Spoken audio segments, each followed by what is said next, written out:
Want to see what an organic farm looks like? Join us as we tour Sanctuario Nature Farms in Indang, Cavite, Philippines. Here you can buy freshly picked vegetables, tour the farm, or train on organic agriculture production. In this video, we will show you the layout and design of the farm, as well as their composting, vermiculture, and natural fertilizer areas. Also, watch out for details of their simple rainwater harvesting system. This is Pinay Architect advocating design for sustainable living. Sanctuario Nature Farms is located along the Indang Mendez Road in Barangay Kaikwit 3, Indang, Cavite. Of the farm's 2.6 hectares, about 0.7 hectare is certified organic by the Organic Certification Center of the Philippines.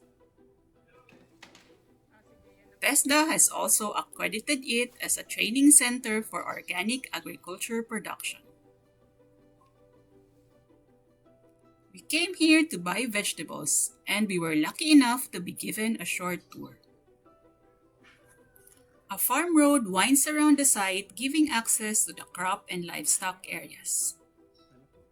These greenhouses form part of the organically certified crop area.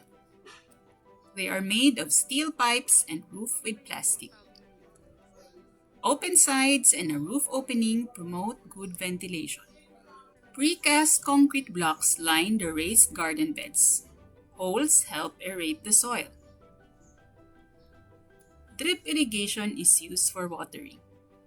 This is a system where water pipes with tiny holes are laid alongside the vegetable plots. This system makes efficient use of water and decreases labor and operating costs. They also raise animals, but these are not classified as organic. These chickens look happy though.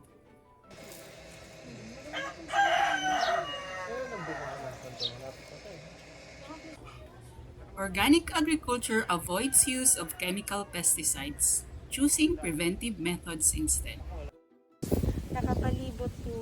Maganda nakapalibot yung herbs sa mga borders. So, ang mapapansin dyan, may marigold, pang deter din yan ang pest. May mga lemongrass, citronella. Paikot ko yan eh. Another good practice is wrapping fruiting vegetables.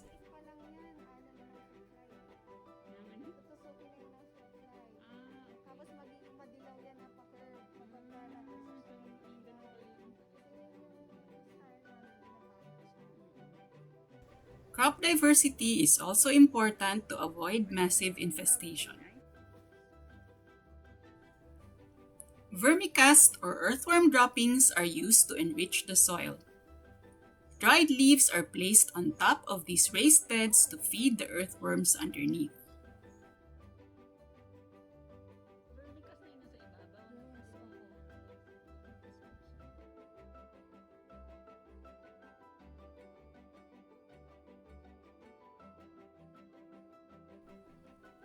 This is the area where farm waste such as leaves and grass clippings are composted.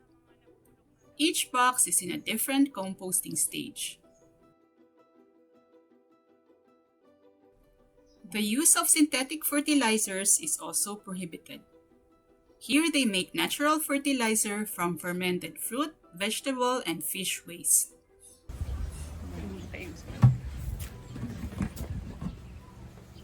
Sorry. Maraming mga ano-anong insects. Anong nilalagay dyan sa fermented fruit juice? Molasses, tsaka yung bananas.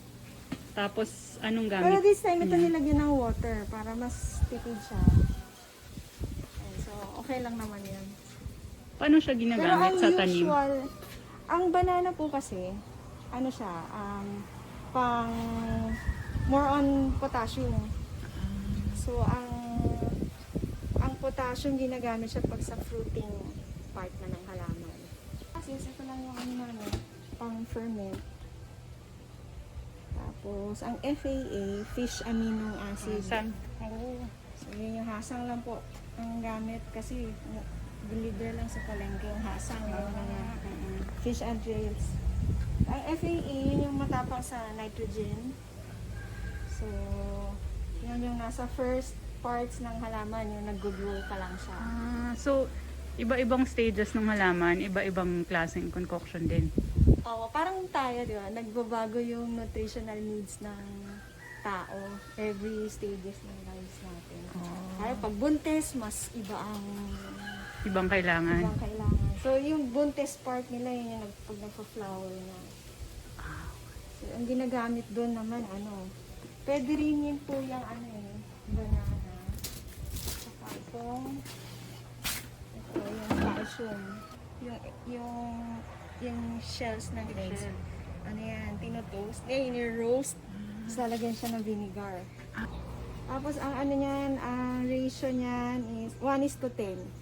Kung 10 grams ng eggshells, mga 100 ml na 100 ml na vinegar.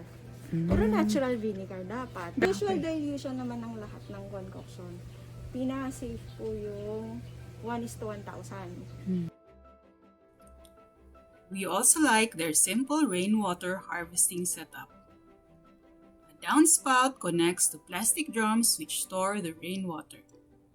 These drums are connected via pipes which can be regularly cleaned. An overflow pipe with a vent takes care of excess rainwater and regulates the water pressure in the faucet. Several of these drums are installed alongside their post-harvest facility. We hope you enjoyed our short tour.